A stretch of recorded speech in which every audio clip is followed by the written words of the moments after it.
So guys finally हम लोग अभी स्टार्ट कर रहे हैं चैप्टर नंबर 6 के लिए। एंड उससे पहले मैं अगर आपको बता दूं कि चैप्टर नंबर 6 स्टार्ट करने से पहले कि हम लोगों ने अभी तक 1 2 3 4 5 देख लिया है। आपने देखा था, हमने इकोनॉमिक एनालिसिस देखा था लास्ट सेशन में। इकोनॉमिक एनालिसिस मतलब आपको पता है कि क्या होता है। इकोनॉमिक में हम लोग कंट्री लेवल पे हम लोग एनालिसिस करते हैं। अब हम लोग देखेंगे इंडस्ट्री एनालिसिस, ठीक है। उससे पहले हम लोग एक बार फास्ट 6 चैप्टर का वेटेज हम लोग देख लेते हैं, कितना वो वैल्यू रखता है। यस, बहुत ज़्यादा वैल्यू रखता है। 6 चैप्टर के ऊपर आपको कम से कम 10 से 12 क्वेश्चन आएंगे। हर एक चीज़ बहुत आसान है। इंडस्ट्री एनालिसिस भी थोड़ा सा यस कॉम्प्लिकेटेड है कहीं ना कहीं पे समझने के लिए, बट एक बार अगर आप समझ जाते हो चीज़ों को तो जो है इजी रहेगा। इनफैक्ट जब मैं इंडस्ट्री एनालिसिस का चैप्टर किया था मैंने, तो कुछ पॉइंट्स मैंने खुद ने छोड़े थे क्योंकि वो कॉम्प्लिकेट हो रहे थे उस टाइम पे समझने के लिए। मैं कोशिश करूंगा मेरा पूरा देके 100% देके आपको समझाने के लिए। एंड बाकी सेशन के स्टार्ट हम लोग कर लेते हैं।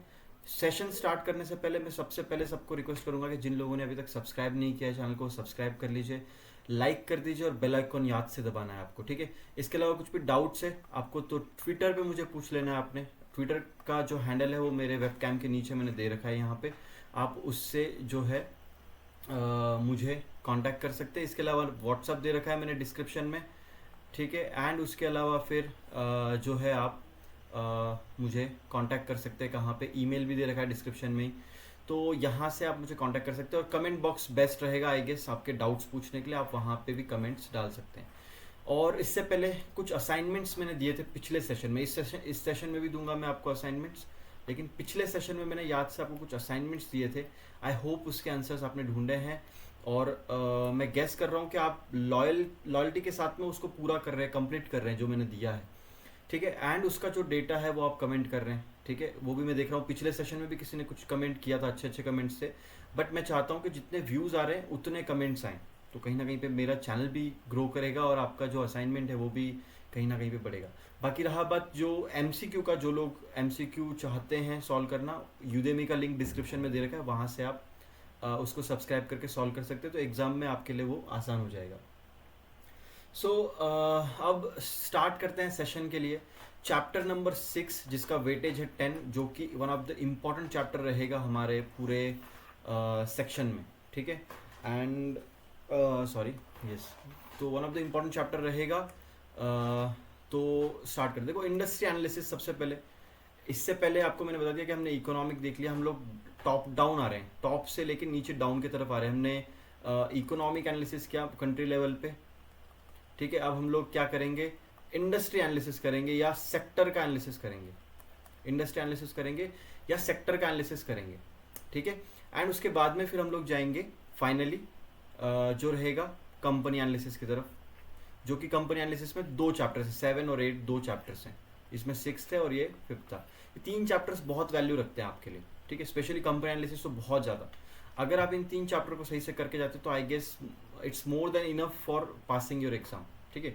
बट स्टिल बाकी भी करके जाना है, ऐसा नहीं कि 3 चैप्टर कर दो आप खाली। अब यहाँ पे सबसे पहली चीज़ कि इंडस्ट्री मतलब क्या होता है, ठीक है। सेक्टर मतलब क्या होता है, ठीक है। यहाँ पे सेक्टर नहीं लिखा है, इंडस्ट्री लिखा है, बट मैं बता देता हूँ। इंडस्ट्री मतलब कि जो एक कंट्री है उसमें बहुत सारे अलग अलग इंडस्ट्रीज़ हैं, जैसे एक फार्मा हो गया, जो है ऑटोमोबाइल हो गया, ठीक है।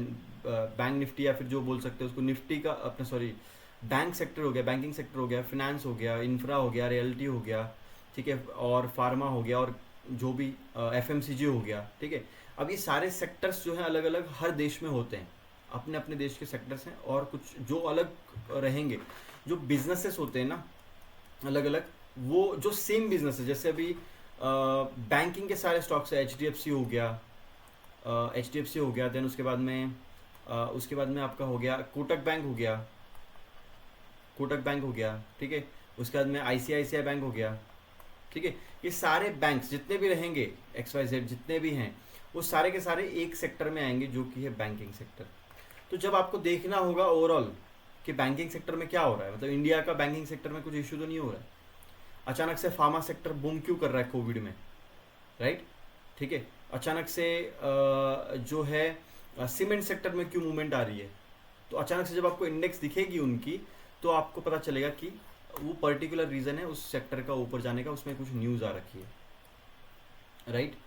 तो कहीं ना कहीं पे सेक्टर का फ़ायदा ये होता है, एक तो हमें इंडाइसेस के लिए भी एक ट्रेडिंग करने के लिए मिल जाता है जो हाई वॉल्यूम होते हैं, ठीक है। या फिर उसके अलावा आप बोल सकते हैं कि हमें एक ओवरऑल मार्केट के सेंटीमेंट समझ में आ जाते हैं कि क्या सेंटीमेंट्स हैं मार्केट के, या फिर पर्टिकुलर सेक्टर का क्या सेंटीमेंट है वो समझ में आ जाता है। मैं अगर आपको एक चीज़ दिखाऊं, जस्ट अ सेकेंड, ठीक है। ये जो नोट्स हैं ये आपको मिल जाएंगे। अभी इसको आपको देखना है, समझना है चैप्टर को फर्स्ट टाइम, 2 बार देखना है चैप्टर, मैंने आपको बता रखा है। मैंने पहले ही बताया है आपको, अगर एग्ज़ाम पास करनी तो आपको MCQ 1 बार या 2 बार सॉल्व करना है, 1 या 2 बार। नोट्स आपको 2 बार पढ़नी है, और याद से जो सेशन है जो आप देख रहे हो अभी, वीडियो देख रहे हो, इसको 2 बार देखना है। एक बार ये नोट्स भी आपको 1 बार पढ़नी है पहले, और उसके साथ में सेशन देख लेना है, और फिर 2-3 दिन का गैप दो और फिर से 1 बार सेशन देखो और नोट्स देखो, इससे होगा। या फिर एग्जाम से पहले आप 3 दिन पहले आप सारे के सारे चैप्टर्स फिर से 1 बार देख लो, थोड़ा टाइम जाएगा आपका, मैं थोड़ा सा टाइम कंज्यूमिंग, लेकिन उस टाइम में आप क्या कर सकते हो, 2x मोड में देख सकते हो। स्पीड जो है कॉर्नर में आपको यूट्यूब में स्पीड बढ़ाने का एक फंक्शन मिल जाएगा, जहाँ से आप स्पीड बढ़ा के इसको जो है कहीं ना कहीं पे देख सकते हो। ओके, सो अब फिर से आते हैं जो हमारी डिस्कशन हो रही थी। देखो यहाँ पर मैं डालूंगा हमारे स्टॉक एक्सचेंज की वेबसाइट, जो कि है NSE इंडिया। आ गया मैं स्टॉक एक्सचेंज की वेबसाइट में। जब मैं यहाँ पे आता हूँ तो आपको एक चीज़ दिखेगी यहाँ पे कि इक्विटीज़ में जाना है, और यहाँ पे आपको दिखेगा, देखिए स्टॉक्स के नाम दिख रहे हैं, ठीक है। यहाँ पे इक्विटीज़ पे जब एक सेकेंड, मार्केट डेटा पे आप जब जाएंगे, यहाँ सॉरी मार्केट डेटा पे आपको जाना है, यहाँ पे आपको इक्विटी एंड SME मार्केट दिख रहा होगा। यहाँ पे मैं क्लिक करता हूँ तो यहाँ पे क्या हो गया, निफ्टी 50 के सारे स्टॉक्स दिख रहे हैं। यहाँ पे देखो सारे आपके सेक्टरियल इंडाइसेस आ गया, मतलब ऑटो, बैंक, एनर्जी, फाइनेंशियल, जो इंडिया में जितने भी सेक्टर्स है वो सारे दिख रहे हैं। IT, media, metal, pharma, PSU banks, realty, private banks, health care, consumers, oil and gas, and mid and small bank, health care. जब भी आप कोई न्यूज़पेपर देखते हैं, ठीक है, मैं आपको दिखाता हूँ, फिनेंशियल एक्सप्रेस का हम लोग न्यूज़पेपर पे जाएंगे, फिनेंशियल एक्सप्रेस, एंड जब उसके ऊपर जाएंगे तो हमें यहाँ पे एक, जब न्यूज़पेपर हम लोग डाउनलोड करते हैं, कोई भी न्यूज़पेपर आप ले लो, XYZ जो आपको चाहिए वो, मैं फिनेंशियल एक्सप्रेस मोस्टली देखता हूँ, या बिजनेस स्टैंडर्ड्स देखता हूँ। डाउनलोड कर लेंगे इसको हम लोग, और जब हम लोग इसको ओपन करते हैं ना, तो यहाँ पे देखिए आप, पहले तो आपको दिखाया जाता है ऊपर जो बड़े न्यूज़ है वो दिखाएंगे, फिर आपको इकोनॉमिक एनालिसिस दिखाया जाता है यहाँ पे, राइट, जो हमने कर लिया। तो जो इकोनॉमिक एनालिसिस के जो न्यूज़ वगैरह हैं, ये अगर आप पढ़ेंगे तो आपको समझ में आएंगे, क्योंकि आपने इकोनॉमिक एनालिसिस का सेशन देख लिया है ऑलरेडी, ठीक है ना। आपने इकोनॉमिक एनालिसिस का सेशन अभी यहाँ पे देख लिया है। फिर उसके नीचे आता है, यहाँ पर जब इकोनॉमिक एनालिसिस हो जाएगा खत्म, तो आ जाएगा कंपनी, सॉरी इंडस्ट्री एनालिसिस होगा यहाँ पे, ठीक है। इसमें नहीं दे रखा है क्या, नहीं इसमें नहीं दे रखा है, बट हर न्यूज़, मतलब इसमें मोस्टली मैंने देखा है इंडस्ट्री एनालिसिस दिया हुआ नहीं है शायद से, ठीक है। कंपनीज एनालिसिस दे रखा होगा नीचे, उसके होगा शायद से, कंपनीज का एनालिसिस दे रखा है यहाँ पे। देन उसके बाद में कंपनीज खत्म होने के बाद में यहाँ पे इंडस्ट्री का होना चाहिए था, बट ठीक है, दैट्स ओके, ठीक है। सीधा पॉलिटिक्स वगैरह ओपिनियन आते हैं फिर लोगों के यहाँ पे सब। तो एक इंडस्ट्री का भी सेक्शन यहाँ पे होता है, इसमें है नहीं पर्टिकुलरली, बट होता है, ठीक है। अगर हम लोग बिजनेस स्टैंडर्ड देखें शायद उसमें हो, तो ई पेपर बिजनेस स्टैंडर्ड, इसमें मुझे शायद से लॉगिन करना पड़े,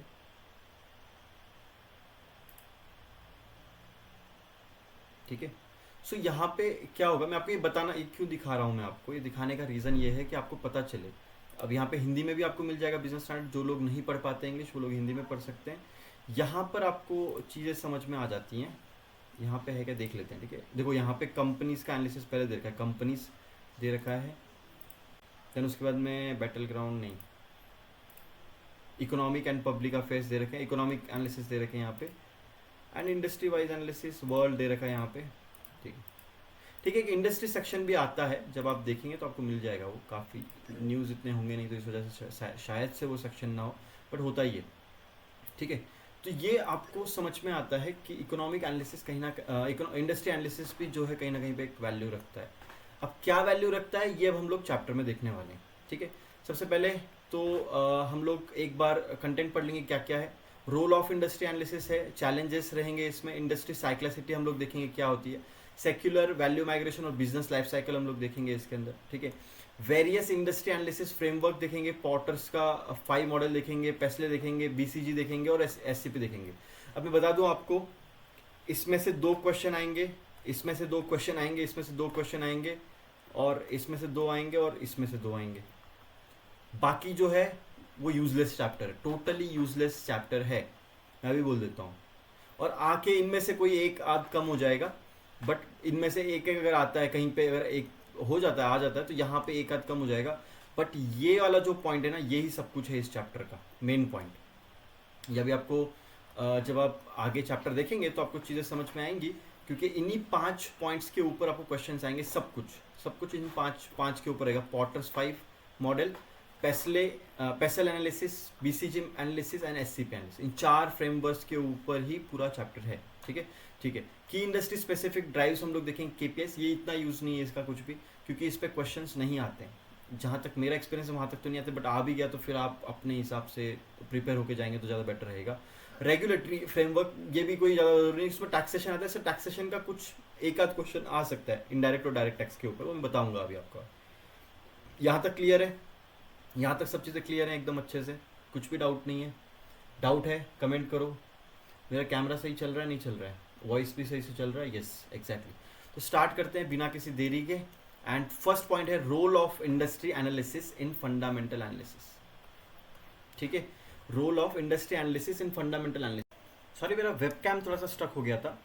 तो इकोनॉमिक एनालिसिस में हमने क्या देखा था कि कैसे इकोनॉमिक एनालिसिस हेल्प करता है कोई बिजनेस ग्रो करेगा या नहीं, या फिर डिक्लाइन कर देगा, ये जानने के लिए, ठीक है। बट इसका उल्टा होता है इंडस्ट्री एनालिसिस में। इंडस्ट्री एनालिसिस में हम लोग इंडस्ट्री एनालिसिस को स्पेसिफिक पॉइंट्स लेते हैं। जैसे कि अगर इकोनॉमिक एनालिसिस लें तो उसमें हम लोग इन्फ्लेशन देखेंगे, जीडीपी देखेंगे, नेशनल इनकम देखेंगे, उसका असर क्या पड़ेगा हमारे बिजनेस के ऊपर, ये सब चीज़ें हम लोग देखेंगे, ठीक है।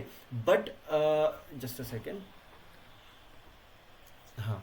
सो उस चीज़ का हम लोग देखने वाले हैं। इकोनॉमिक एनालिसिस के हम लोग वो देखेंगे, बट इंडस्ट्री एनालिसिस में हमें देखना है कि ईच इंडस्ट्री के ऊपर अगर कोई इंडस्ट्री स्पेसिफिक कोई न्यूज़ आती है, कुछ बड़ी खबर आती है, तो उस केस में उसका इम्पैक्ट क्या पड़ेगा उस पर्टिकुलर स्टॉक के ऊपर जो उस इंडस्ट्री के अंदर है, या उसके अलावा जो बाकी इंडस्ट्री में भी है, तो उस केस में कैसे असर पड़ेगा, ये हमें दिखेगा इंडस्ट्री एनालिसिस के अंदर, ठीक है। इसको मैं थोड़ा सा जूम आउट कर देता हूँ ताकि आप लोगों को मैं तो दिखूं, लेकिन जो नोट्स है वो भी क्लियरली दिख पाए, ठीक है।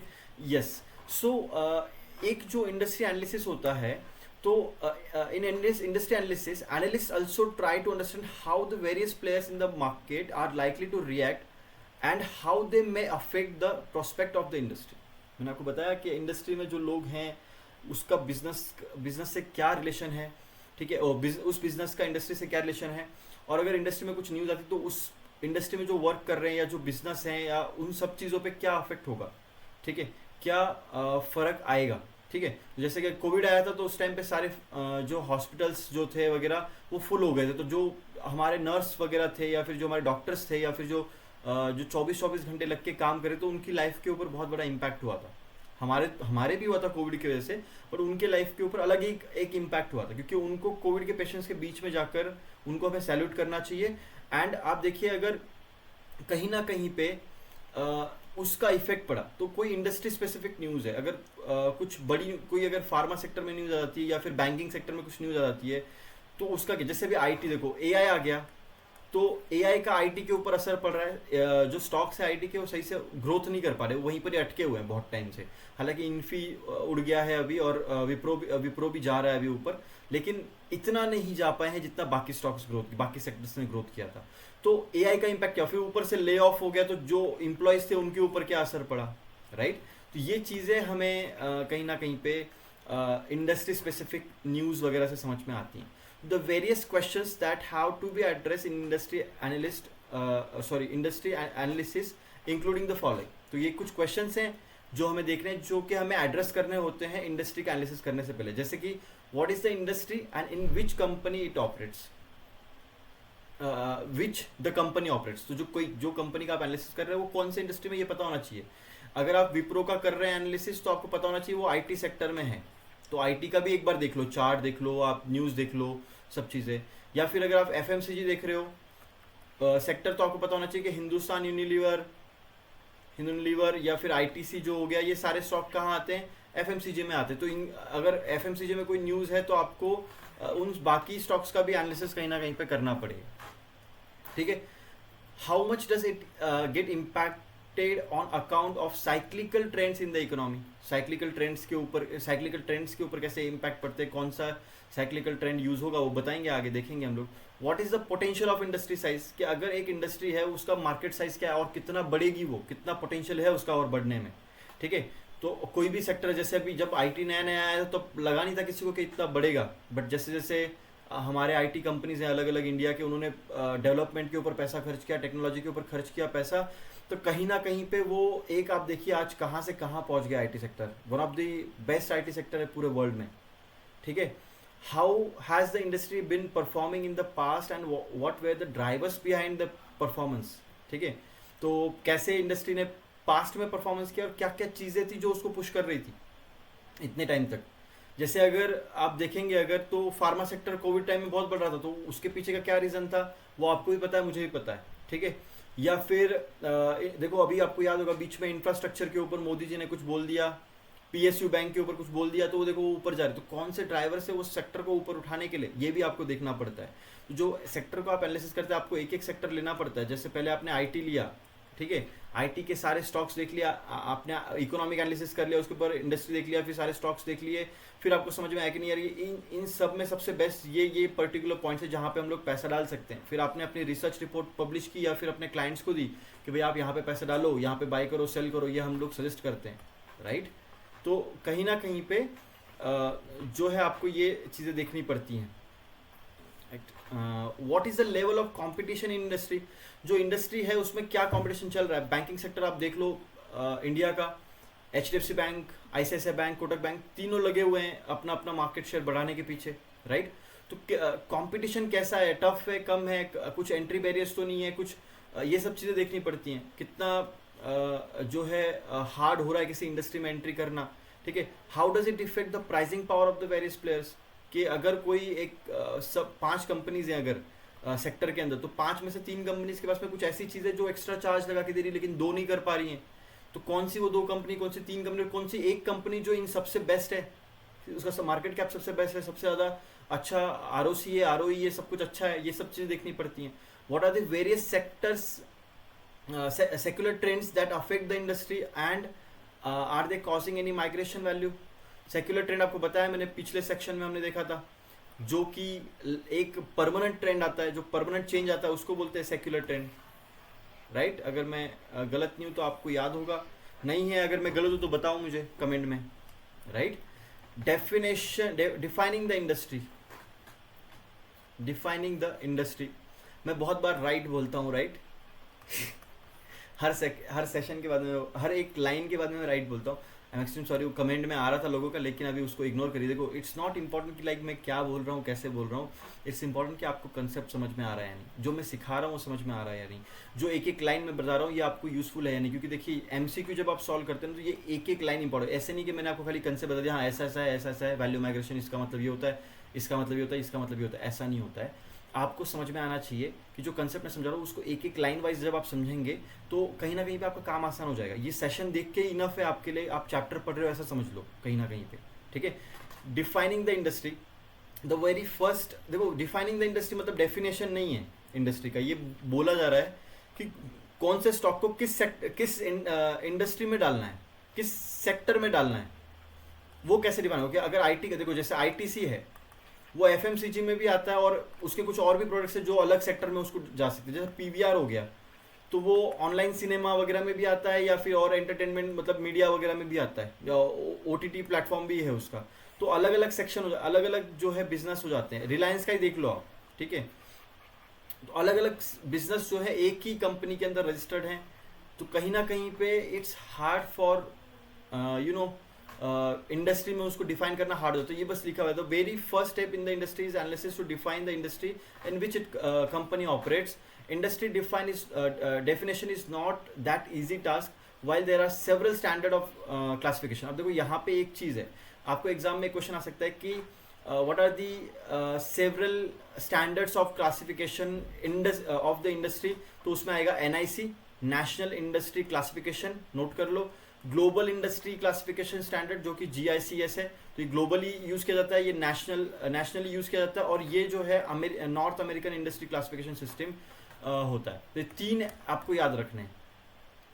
आपको इनफैक्ट इसके लॉन्ग फॉर्म भी याद करने की जरूरत नहीं है, आप याद करो NIC GIC। देखो NIC और GIC आपके क्या है, इंडस्ट्री को स्पेसिफाई करने के स्टैंडर्ड्स हैं, या कुछ स्टैंडर्ड्स है जो हम लोग उसको पर्टिकुलरली बताते हैं कि भाई ये स्टॉक इसमें जाएंगे, ये स्टॉक इसमें जाएंगे। For instance NIC has single classification for manufacturing of the passenger car. जो भी कार्स हैं वो एक ही सेक्टर में डाल दिए हैं, भले ही वो एक छोटी कार हो, बड़ी कार हो, जो एक लग्जरी कार हो, सारे के सारे कार्स जो है ये एक ही जगह, देखो यहाँ पे वही लिखा हुआ है, ठीक है। Luxury car manufacturing is very different from the entry level passenger car, but analyst may view them as a different industry. तो जब आप कोई भी इंडस्ट्री का एनालिसिस भी करते हैं, तो ऐसा नहीं है कि आप लग्जरी कार है और उसकी कंपनी को जब आप एनालिसिस कर रहे हो तो आप समझो कि वो एंट्री लेवल जो पैसेंजर कार है उसके साथ में आप उसको जो है कंपेयर करो। आपको खुद को समझ में आना चाहिए कि अगर भले ही इंडस्ट्री सेम है दोनों की, लेकिन कंपनीज के पूरा जो स्ट्रक्चर है या पूरा जो कस्टमर बेस है वो पूरा अलग है। लग्जरी कार वो लेते हैं जो पूरा दिन काम करते हैं, मेहनत करते हैं, पैसा बनाते हैं आपके तरह, या बिजनेस करते हैं बड़े बड़े, ठीक है।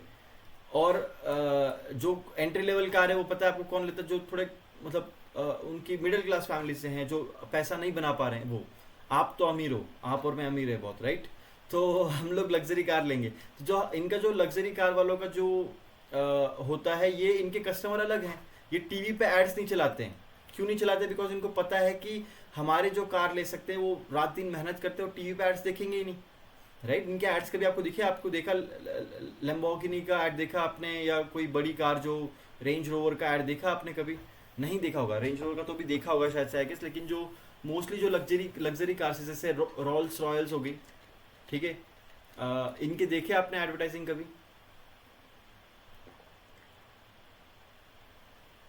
नहीं देखे, क्योंकि टीवी पे इनके कस्टमर्स हैं ही नहीं, ये लोग काम करते हैं। तो कहीं ना कहीं पे एक सेकेंड, ठीक है। सो आई होप ये इतना क्लियर है। अब इसको पढ़ लीजिए आप, कोई ज़्यादा इसमें से क्वेश्चन आने वाले हैं नहीं। सेम है PVR के साथ में भी। तो देखो, the challenges specially increase when the company competes in many industry, ठीक है। जब एक ही कंपनी है लेकिन वो अलग अलग इंडस्ट्री में कर रही है, ठीक है। तो जैसे अदानी, पहले अदानी के स्टॉक्स थे सारे अलग अलग, अभी अभी अलग हुए हैं सारे, बट पहले गैस, अदानी ट्रांसमिशन, सब सब सब सब एंटरप्राइजेस सब एक ही था, फिर अब अलग हुआ है। जैसे कि PVR है, on one hand PVR cinemas compete with the satellite channels, ठीक है। एक तो सैटेलाइट चैनल के साथ में भी करता है एंड OTT भी देखता है, ठीक है, such as a Netflix and Hotstar, ठीक है। तो PVR का इनके साथ में भी फाइट चल रहा है एक जगह पे। और दूसरा है टू अट्रैक्ट ऑडियंस को अट्रैक्ट करने के लिए। अदर हैंड क्या है, सिनेमा इंडस्ट्री है, ठीक है। वहाँ पे उनको जो नए मूवीज़ हैं वो लेके आने, ठीक है, उनके साथ में इनके कॉम्पिटिशन है यहाँ पे, ठीक है। परफॉर्मेंस, स्पोर्टिंग लेग्यू, देन बहुत सारी चीज़ें हैं जो हमें पता भी नहीं है, ऐसी ऐसी चीज़ें यहाँ पे हैं। So thus, if analyst applies a narrow industry definition and classifies the company as a part of cinema exhibitor, it create risk of overlooking other competitors. तो अगर आप एक साइड देखेंगे तो आपको एक साइड की पता होगी, लेकिन दूसरे साइड में जो कॉम्पिटिटर्स हैं, जो आपके जिनसे आपको नुकसान हो रहा है, वो भी देखना ज़रूरी है। तो जब आप किसी कंपनी में पैसा डाल रहे हो, किसी पर्टिकुलर एसेट में पैसा डाल रहे हो, तो उसके इसमें जब आप एनालिसिस करें तो आपको पता चलता है कि भाई वो दो उसके बहुत सारे कॉम्पिटिटर्स हैं, वो भी एक इंडस्ट्री छोड़ के अलग अलग इंडस्ट्री में कॉम्पिटिटर्स है उसके। समझ में आ रही बात? Then camera manufacturing is another example that shows the challenges in defining an industry. Couple of decades ago cameras were stand alone product. तो आपको याद होगा कुछ आज से 10 साल पहले मोबाइल फ़ोन तो थे नहीं, तो उस टाइम पे क्या था, कैमरा एक अलग से प्रोडक्ट आता था, डिजिटल में ही आता है, बट कैमरा को एक अलग प्रोडक्ट माना जाता था। कैमरा एक स्पेसिफिक इंडस्ट्री भी कहलाई जा सकती थी उस टाइम पे, ठीक है, स्टैंडअलोन प्रोडक्ट था। However with emergence of the mobile phone जैसे बड़े विद बिल्ड इन कैमरास, वो भी कैमरास के साथ में, पहले तो फोन विदाउट कैमरा आया, फिर धीरे धीरे मीडिया आया उसमें, फिर धीरे धीरे सब चीज़ें कैमरा एंड ऑल ये सब चीज़ें आने लगी, इंटरनेट आने लगा, राइट। तो lot of entry level digital cameras, जो एंट्री लेवल के डिजिटल कैमरा तो वो तो खत्म ही हो गए उसी टाइम पे, लेकिन जो एक्स्ट्रा हाई एंड कैमरास थे उनके भी काम अब कर रहे हैं आईफोन, और पोर्ट्रेट मोड आ गया अभी देखिए आप। तो कहीं ना कहीं पे जो जो है उनकी सेल्स वो लोग लूज करने लग गए टू दिस फोन्स। ये फोन्स आने के बाद में डिजिटल कैमरा की जो सेल्स है वो कम हो गई कहीं ना कहीं पे। तो today with emergence of high technology mobile phones, even mid tier cameras are facing competition from the mobile phones. तो जो अच्छे लेवल के कैमरा फोन से कैमराज हैं वो भी अभी कंपटीशन ले रहे हैं मोबाइल फोन के साथ में। आगे चल के तो कैमरा नाम की चीज़ ही नहीं रहेगी, वो फोन में ही आ जाएगा पूरी तरीके से। If the cameras are defined as a standalone industry, then an analyst may end up ignoring this huge competition with the phone. तो अगर पहले अगर कैमरा की एक इंडस्ट्री होती डिजिटल इलेक्ट्रॉनिक्स आइटम्स की ना होके, ठीक है, ये अगर डिजिटल कैमरा की अगर एक इंडस्ट्री होती, तो कहीं ना कहीं पे जब मोबाइल आया तो वो अलग से इंडस्ट्री के बाहर एक चीज़ आई, लेकिन जो इम्पैक्ट कर रही थी। तो जब आपको बाहर के भी थ्रेट्स देखने, क्या बाहर के जो थ्रेट्स आ रहे हैं वो इंडस्ट्री को कैसे हिट कर रहे हैं हमारे पर्टिकुलर, और क्या उसका आगे फ्यूचर में हो सकता है। जैसे अभी सोलर कार अगर आ गई, तो जो ईवी कार्स, ईवी और सोलर कार अगर आ गई, तो पेट्रोल की जो कार्स है वो कम हो रही हैं अभी, राइट। तो पहले जो है सोलर निकला है, सोलर पैनल्स ढूंढे थे लोगों ने, देन अब उसको इन्होंने इसमें डाल दिया, कार्स में डाल दिया। जैसे जैसे फिर पहले फ़ोन भी ढूंढा था, फिर उसके बाद में उसको कैमरा को घुसा दिया इसमें। तो जो फीचर्स जैसे जैसे आते जाएंगे तो उसके वजह से अलग अलग इंडस्ट्रीज़ के ऊपर इम्पैक्ट पड़ेगा, वैल्यू के जो है माइग्रेशंस हो जाएंगे, कहीं और से कहीं और चले जाएगी वैल्यूज़। तो ये आपको समझ में आना चाहिए, ठीक है। If analyst believe that the PVR limited business is driven by the people to spend time outside their home, it may appropriate to classify it as a part of out of home entertainment industry, ठीक है।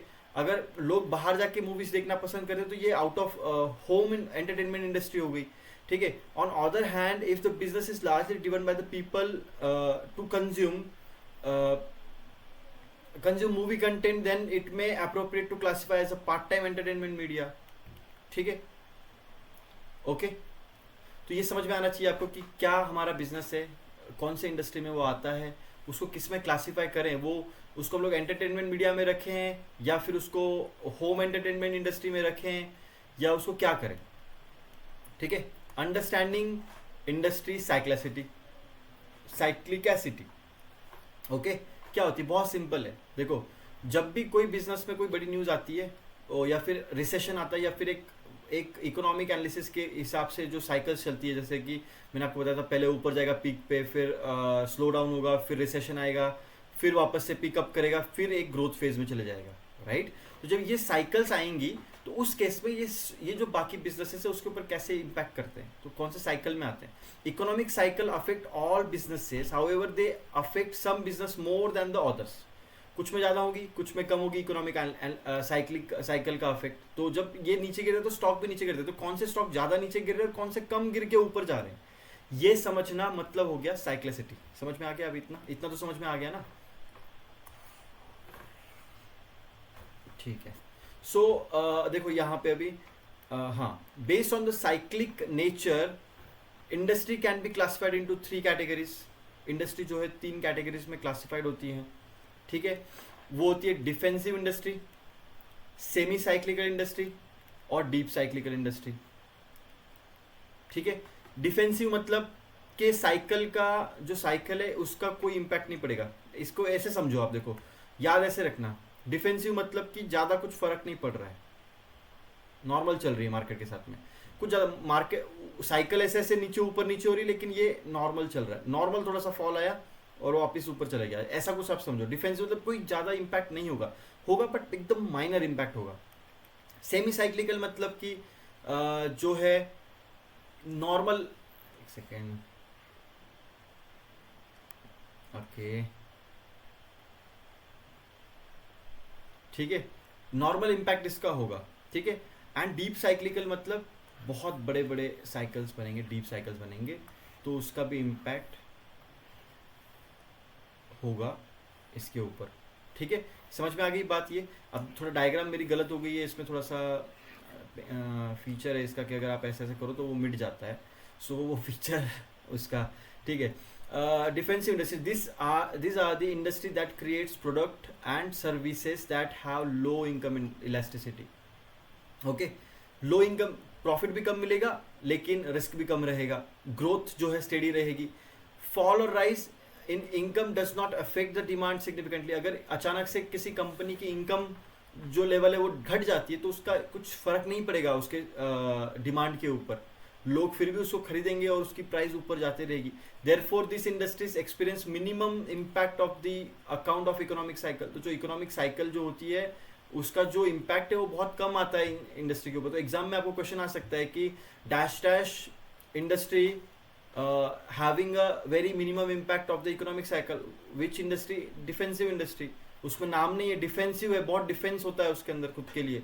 ठीक है, food हो गया, क्योंकि देखो आप कोई भी सीजन हो, बारिश हो, कोई भी रिसेशन हो, आप खाना तो खाने वाले हो. एग्रीकल्चर के इनपुट्स हो गए, हेल्थ केयर हो गया, वहाँ पे डॉक्टर के पास तो जाना ही, आप बीमार पड़ोगे तो भले कोई सा भी सीजन हो, फिर रिसेशन हो, कुछ भी हो. Some of the industries that have exhibit this trend at in a past. Okay, even education हो गया, एक पढ़ाई तो करने वाले लोग. ठीक है, और भी बहुत सारे सेक्टर्स हैं जो ये चलते रहेंगे, आप भले कुछ भी हो जाए. एक हो गया वो तंबाकू का हो गया, लोग खाने वाले हैं गुटखा, जाके नहीं मानेंगे वो, आप कितना भी कुछ भी करो खाएंगे ही वो, स्मोक करेंगे ही वो. तो ये कुछ ऐसे इंडस्ट्री जो कभी डूबने वाले नहीं. बट एक और चीज़, और लिक्वेयर हो गया है कि आप में से भी बहुत सारे लोग पीने वाले होंगे जो पीते ही हैं, जाके कुछ भी कर लो आप, तो कहीं ना कहीं पे कितना, अब कोविड था तो भी जाके पी रहे थे लोग, पीने ही वाले हैं. तो कुछ ऐसी चीज़ें जो कि डिफेंसिव में आती है. हालांकि क्या होता है कि जो लिक्वेयर और तंबाकू के जो स्टॉक्स हैं इन पर टैक्स बहुत इशू होते हैं, तो गवर्नमेंट रेगुलेशन बहुत है उसमें, तो वो नहीं माने जा सकते इसके अंदर. लेकिन डिफेंसिव में क्या आ जाएगा आपका, एग्रीकल्चर, फूड इंडस्ट्री, ये सब आ जाएंगे. क्लियर है. सेमी साइक्लिकल इंडस्ट्री क्या होती है? This industry experience growth in sales during the exponential phase and decline during the recession phase. तो ये जो ऐसी फेजेस हैं जब ग्रोथ होगी तो उसके साथ में ऊपर भी जाएंगे, जब मार्केट गिर जाएगा तो उसके साथ में नीचे भी आ जाएंगे, डिक्लाइन भी करेंगे रिसेशनरी फेज के अंदर. ठीक है, डिक्लाइन करेंगे. ओके, तो ये मार्केट के साथ चलने वाले सेमी साइक्लिकल हैं. ये याद रखो, सेमी साइक्लिकल मतलब मार्केट के साथ चल. However this industry do not have any base level demand which help industry to have reasonable healthy sales in the recessionary condition also.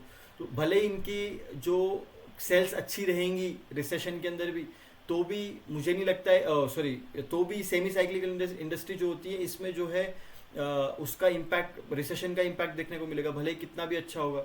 Deep cyclical industries, ठीक है, डीप साइक्लिकल इंडस्ट्रीज का, this industries witness extremely cyclicality in their revenue as there are large driven by economic cycle and commodity cycles. Commodity cycle जब बड़े बड़े जो cycles हैं उसका impact पड़ता है इसके ऊपर. ठीक है, अच्छा, तो ये फीचर है मतलब इसको हटाने के लिए. ओके, मैं बिना मतलब वो सिलेक्ट करते रहता हूँ. देखो ये हटा दिया हमने, ये मैं अभी सीख रहा हूँ. ठीक है, हट गया, नहीं हटा, देखो कुछ ये नहीं हट रहा है अभी. ठीक है, ठीक है, कोई प्रॉब्लम नहीं है. तो revenue as they are largely driven by the economic cycle and commodity cycle. Commodity cycle के प्राइस, कमोडिटी के ऊपर प्राइस बढ़ते हैं गिरते हैं, गोल्ड सिल्वर के उस टाइम पे या क्रूड ऑयल है उसके प्राइस बढ़ते हैं ऊपर नीचे, तो उसका इम्पैक्ट पड़ता है इनके ऊपर. इकोनॉमिक साइकिल भी जो रिसेशन आते हैं तो अचानक से स्टॉक्स गिर जाएंगे मार्केट साथ में. ठीक है, कैपिटल गुड इंडस्ट्री और the steel exhibits the behaviour. Steel का आपको पता है कि बहुत प्राइस ऊपर नीचे होते हैं. क्यों होते हैं? क्योंकि वो कमोडिटी से रिलेटेड आता है.